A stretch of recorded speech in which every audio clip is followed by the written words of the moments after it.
1100 yards. Range 1100 yards, sir. Bearing. Sonar bridge bearing. Bearing starboard 01. Bearing starboard 01. Hydrophone effects. Talker helmets. This question comes up a lot. What's with the giant helmets that show up in some World War II naval movies that look like something out of Spaceballs? What? You went over my helmet?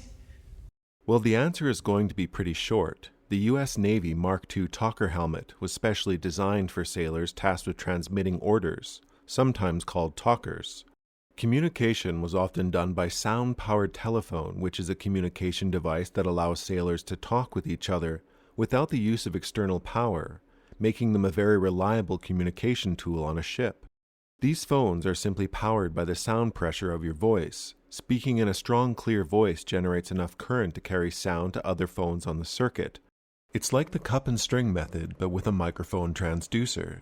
When sound waves hit one of the diaphragms, it vibrates.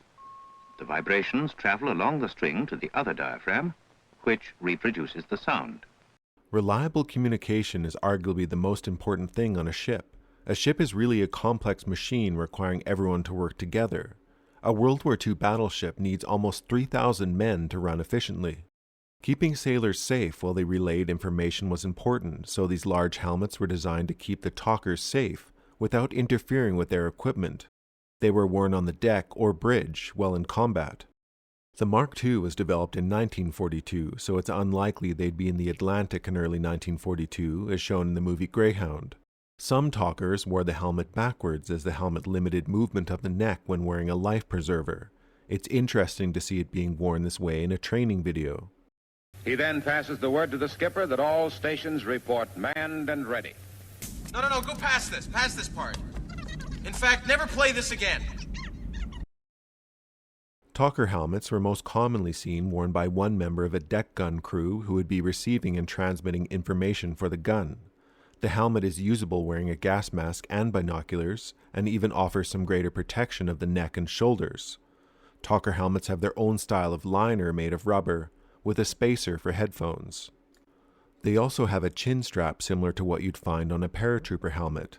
The helmet has a width of 28.6 centimeters, just under a foot wide. Everybody got that? Good. When will the princess be married? The basic design stayed with the US Navy until the 1980s. This is a modern Mark IV Talker helmet. You want to know something? It gives me goose pimples just to be part of it. Alright, I'm Johnny. I hope this video about helmets with radios was a real headbanger. Do take care, and have a nice rest of your day.